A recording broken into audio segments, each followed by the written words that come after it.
നമ്മൾ paper cup വെച്ചിട്ടുള്ള ഒരു ക്രാഫ്റ്റ് ആണ് ചെയ്യാൻ പോകുന്നത്. ആരും മിസ് ചെയ്യേണ്ട അടിപൊളി സാധനമാണ്. അപ്പോൾ ഒരു കപ്പ് എടുക്കുക. പിന്നെ അതായത് ഇതുപോലത്തെ ഒരു മാക്രേമിന്റെ ത്രെഡാണ് നമ്മൾ എടുത്തിട്ടുള്ളത്. ഏത് ത്രെഡ് എടുക്കാട്ടോ, ഞാനിവിടെ ഈ ത്രെഡാണ് യൂസ് ചെയ്തിട്ടുള്ളത്. എന്നിട്ട് നമ്മളിതാ ഈ കപ്പ് ഇങ്ങനെ ഒന്ന് കട്ട് ചെയ്ത് കൊടുക്കേണ്ട ആവശ്യമുള്ളൂ. ഇതുപോലെ ഒന്ന് കട്ട് ചെയ്തെടുത്താൽ മതി. അപ്പോൾ നമുക്ക് ഈ ഒരു ഷേപ്പിൽ നമുക്ക് പേപ്പർ ഗ്ലാസ് കിട്ടും. അതിന്റെ ഇടയിൽ ഞാൻ ഈ ത്രെഡ് ഒന്ന് മാറ്റി കൊടുത്തിട്ടുണ്ട്. കാരണം എന്റെ കയ്യിലുള്ള ഗ്ലാസ് ചെറുതായതിനെ കൊണ്ട് മാക്രേമിന്റെ ത്രെഡ് യൂസ് ചെയ്യുമ്പോൾ ശരിയാവില്ല എന്ന് എനിക്ക് തോന്നി, അറിയില്ല. അതുകൊണ്ട് ഞാനിവിടെ വൂളന്റെ ത്രെഡാണ് എടുത്തിട്ടുള്ളത്. ഇനി നമുക്ക് ഈ ഗ്ലാസിന്റെ അടിഭാഗത്തായിട്ട് കുറച്ച് ഫെവിക്കോൾ തേച്ച് കൊടുക്കാം. എന്റെ കയ്യിൽ ഡബിൾ സൈഡ് ടാപ്പ് ഇല്ലാത്തതുകൊണ്ടാണ് ഞാൻ ഫെവിക്കോൾ യൂസ് ചെയ്തിട്ടുള്ളത് കേട്ടോ. നിങ്ങളുടെ കയ്യിൽ അതുണ്ടെങ്കിൽ അത് യൂസ് ചെയ്താൽ മതി. ഓക്കെ, എന്നിട്ട് ഈ വൂളൻ ത്രെഡ് എടുത്തിട്ട് നമുക്ക് ഇതൊന്നും ഇങ്ങോട്ട് ചുറ്റി കൊടുക്കണം. അപ്പോൾ നമ്മൾ ഫുൾ ആയിട്ട് ചുറ്റി കൊടുക്കരുത്. നമ്മളിങ്ങനെ കുറച്ച് ഭാഗമായിട്ടാണല്ലോ കട്ട് ചെയ്ത് വെച്ചിട്ടുള്ളത്. ആ കട്ട് ചെയ്ത് വരെ നമ്മൾ ഇതൊന്ന് ചുറ്റി കൊടുക്കാം. ഇനി നമ്മൾ അടുത്ത പരിപാടി എന്താ വെച്ചിട്ടുണ്ടെങ്കിൽ ഈ കപ്പിനെ നമുക്ക് നിവർത്തി കൊടുക്കണം. അതിനായിട്ട് നമ്മൾ ഈ കപ്പ് വെച്ചിട്ടൊന്ന് അമർത്തിയാൽ മതി എന്നാണ് ഞാൻ വിചാരിച്ചത്. പക്ഷെ നടക്കില്ല. അതുകൊണ്ട് നമുക്ക് കയ്യിൽ വെച്ചിട്ട് നമുക്ക് ശരിയാക്കി എടുക്കാം. ഒരു വഴിയില്ലെങ്കിൽ വേറെ വഴി ഉണ്ടെന്നാണല്ലോ. പക്ഷെ ഗൈസ്, ഇത്രയൊക്കെ ചെയ്തിട്ട് ഇതിന്റെ ഇടയിൽ ഒരു ട്വിസ്റ്റ് വരാനുണ്ട്. അത് ആരും കാണാതെ പോകരുത്, കാണണേ. ഇനി നെക്സ്റ്റ് നമുക്ക് ഈ ത്രെഡ് ചുറ്റി കൊടുക്കണം. അതായത് നമ്മൾ കട്ട് ചെയ്തിട്ടുള്ള പേപ്പർ ഗ്ലാസ് ഇല്ലേ, അത് നമ്മൾ ഓരോന്ന് ഇടവിട്ട് ഇങ്ങനെ ചുറ്റി ചുറ്റി കൊടുക്കണം വേണ്ടത്.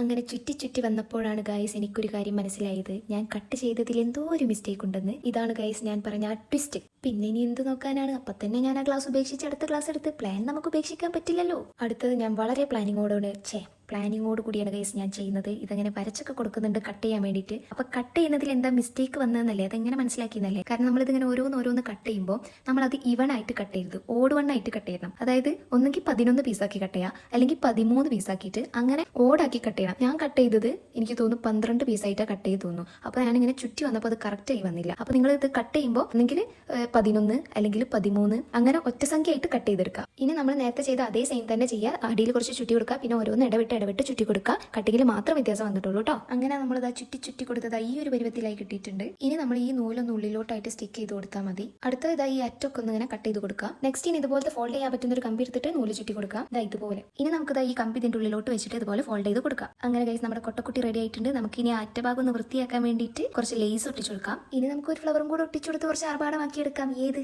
ഫ്ലവറിന് ഒട്ടാൻ കുറച്ച് മടിയുണ്ടെങ്കിലും നമുക്കതൊരു വിഷയമല്ലല്ലോ, ഒട്ടിച്ചിട്ടല്ലേ വിടൂ. അങ്ങനെ ഫൈനലി നമ്മളെ കൊട്ടക്കുട്ടീനെ റെഡിയാക്കി എടുത്തിട്ടുണ്ട് ഗൈസ്. അപ്പോൾ നിങ്ങൾക്ക് ഇത് ഇഷ്ടപ്പെട്ടിട്ടുണ്ടെങ്കിൽ ലൈക്ക് ചെയ്യാനും കമന്റ് ചെയ്യാനും മറക്കണ്ട. പിന്നെ സബ്സ്ക്രൈബും കൂടെ ചെയ്തേക്കുക. അപ്പോൾ ശരി, അടുത്ത വീഡിയോയിൽ കാണാം. ടാറ്റാ, ബൈ.